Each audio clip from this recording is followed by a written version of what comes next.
তুমি কোন জায়গা থেকে আইছো? হ্যাঁ, কত সাল থেকে দানের শীষের লগে যুক্ত আছেন?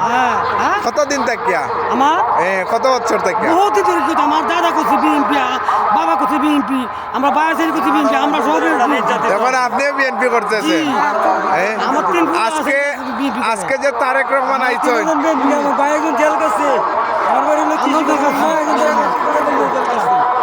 আপনি যে আজ যে 17 বছর পরে যে তারেক রহমান দেশে আইছেন, এতে আপনি কতটুকু খুশি আছেন?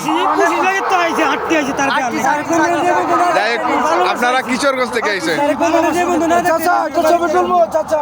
আচ্ছা, অসংখ্য ধন্যবাদ আপনারে। ওকে।